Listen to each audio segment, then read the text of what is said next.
ಗುಬ್ಬಿಯಲ್ಲಿ ನಾಯಿಗಳ ಹಾವಳಿಗೆ ಬೆಚ್ಚಿಬಿದ್ದ ಜನರು.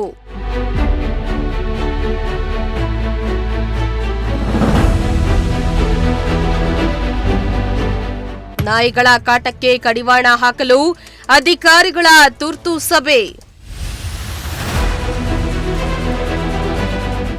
ಕಳೆದ ಶನಿವಾರ ಗುಬ್ಬಿಯ ಕೋರ್ಟ್ ಆವರಣದಲ್ಲಿ ಮಹಿಳೆ ಮೇಲೆ ಡೆಡ್ಲಿ ನಾಯೊಂದು ಅಟ್ಯಾಕ್ ಮಾಡಿದ್ದು ಗುಬ್ಬಿ ಪಟ್ಟಣದ ಜನರು ಬೆಚ್ಚಿಬಿದ್ದಿದ್ರು. ಅಲ್ಲದೆ ಇತ್ತೀಚಿನ ದಿನಗಳಲ್ಲಿ ಗುಬ್ಬಿ ಪಟ್ಟಣದಲ್ಲಿ ನಾಯಿಗಳ ಹಾವಳಿ ಹೆಚ್ಚಾಗಿದ್ದು ನಾಯಿಗಳ ಕಾಟಕ್ಕೆ ಬ್ರೇಕ್ ಹಾಕಲು ಗುಬ್ಬಿ ಪಟ್ಟಣ ಪಂಚಾಯಿತಿ ಮುಂದಾಗಿದೆ.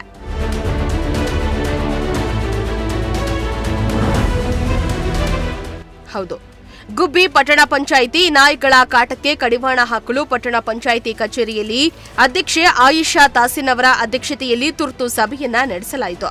ಸಭೆಯಲ್ಲಿ ಮೊನ್ನೆ ಕೋರ್ಟ್ ಆವರಣದಲ್ಲಿ ನಡೆದ ನಾಯಿ ದಾಳಿಗೆ ಅಸಮಾಧಾನ ವ್ಯಕ್ತಪಡಿಸಿದ್ರು. ಅಲ್ಲದೆ ಸಭೆಯಲ್ಲಿ ನಾಯಿಗಳ ಸಂತಾನಹರಣ ಶಸ್ತ್ರಚಿಕಿತ್ಸೆ ಹಾಗೂ ವ್ಯಾಕ್ಸಿನ್ ನೀಡುವ ಬಗ್ಗೆ ನಿರ್ಧಾರವನ್ನ ಕೈಗೊಂಡು ಶೆಡ್ ನಿರ್ಮಿಸಿ ನಾಯಿಗಳ ಒಂದೆಡೆ ಕೂಡಿ ಆಹಾರ ನೀಡಿ ಚಿಕಿತ್ಸೆ ಹಾಗೂ ಆರೈಕೆ ಮಾಡುವ ಬಗ್ಗೆ ಮಹತ್ತರ ನಿರ್ಧಾರವನ್ನ ಕೈಗೊಂಡ್ರು.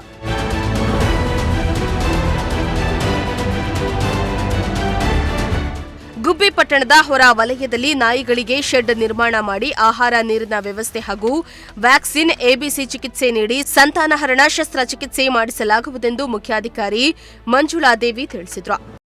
ಈ ದಿನ ಪಟ್ಟಣ ಪಂಚಾಯಿತಿ ಕಾರ್ಯಾಲಯದಲ್ಲಿ ಅಧ್ಯಕ್ಷರು ಮತ್ತು ಉಪಾಧ್ಯಕ್ಷರು, ನಮ್ಮ ಗೌರವಾನ್ವಿತ ಸದಸ್ಯರು, ನಾಮಿನಿ ಸದಸ್ಯರು ಎಲ್ಲರೂ ಸೇರಿ ಇವತ್ತು ಒಂದು ಬೀದಿ ನಾಯಿಗಳ ಸಂತಾನಹರಣ ಚಿಕಿತ್ಸೆ ಬಗ್ಗೆ ಒಂದು ತುರ್ತು ಸಭೆಯನ್ನು ಕರೆದಿದ್ವಿ.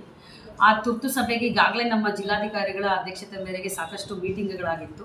ಅಂದರೆ ವಿಷಯ ಏನು ಅಂತಂದರೆ ಬೀದಿ ನಾಯಿಗಳ ಹಾವಳಿ, ಪಟ್ಟಣದಲ್ಲಿ ಹೆಚ್ಚುತ್ತಿರುವ ಬೀದಿ ನಾಯಿಗಳು, ಅವುಗಳಿಂದ ಸಾರ್ವಜನಿಕರಿಗೆ ಆಗುತ್ತಿರುವ ತೊಂದರೆಗಳ ಬಗ್ಗೆ.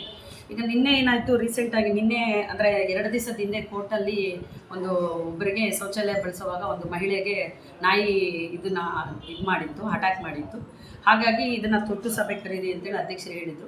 ಈಗ ನಾವು ಆಲ್ರೆಡಿ 5 ಸಲ ಕಾಲ್ ಮಾಡಿದ್ದೀವಿ, ಯಾರೂ ಭಾಗವಹಿಸಿಲ್ಲ.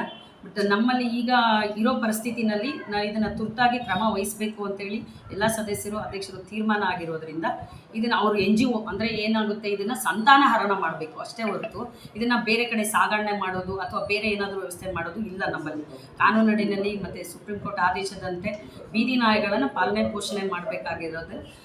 ಸಾರ್ವಜನಿಕರು ಏನು ಮಾಡಬೇಕು, ಅವರು ಆಹಾರನ ಒಂದು ನಿಗದಿತ ಪ್ಲೇಸಲ್ಲಿ ಹಾಕಲಿ. ನಾವು ಅದನ್ನು ಒಂದು ತೀರ್ಮಾನ ತಗೋತಾ ಇದ್ದೀವಿ. ಗುಬ್ಬಿ ಪಟ್ಟಣದಲ್ಲಿ ಏನಾಗಿದೆ, 2-3 ಜನ ಅವರು ಒಂದು ಇದು ದಯಾ ದೃಷ್ಟಿಯಿಂದ ಅಥವಾ ಮಾನವೀಯತೆ ದೃಷ್ಟಿಯಿಂದ ಅವರು ಒಂದು ಫುಡ್ಡನ್ನ ಅಕಾಮಡೇಟ್ ಮಾಡ್ತಾ ಇದ್ದಾರೆ ಬೀದಿ ನಾಯಿಗಳಿಗೆ.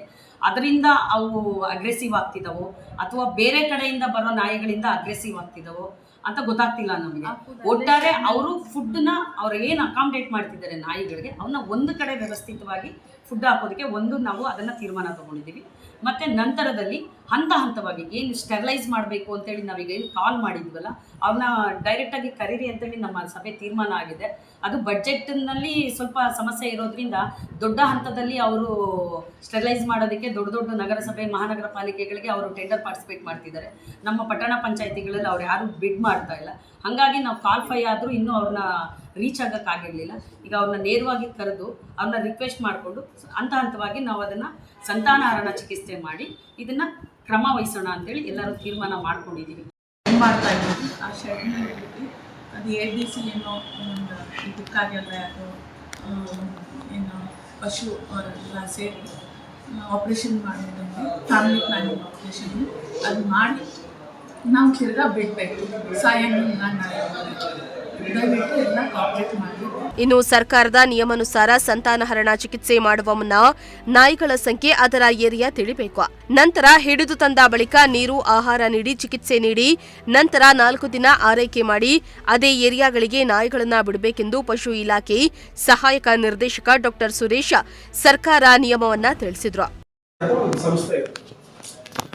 ಆ ಸಂಸ್ಥೆಯಲ್ಲಿ ನೋಂದಾವಣೆ ಆಗಿರ್ತಕ್ಕಂಥ ಸಂಸ್ಥೆಗಳೇನಿರುತ್ತೆ ಆ ಸಂಸ್ಥೆಗಳಿಗೆ ಮಾತ್ರ ಈ ಸಂತಾನ ನಿಯಂತ್ರಣ ಮಾಡ್ತಕ್ಕಂಥ ಹಕ್ಕಿದೆ.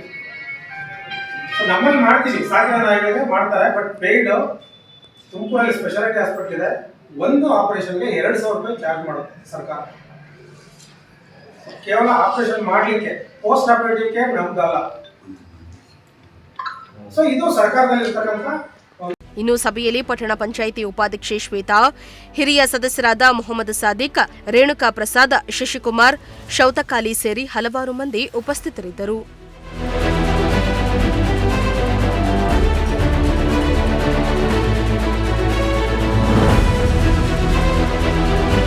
ದೇವರಾಜು, ಪ್ರಜಾಶಕ್ತಿ ಟಿವಿ, ಗುಬ್ಬಿ.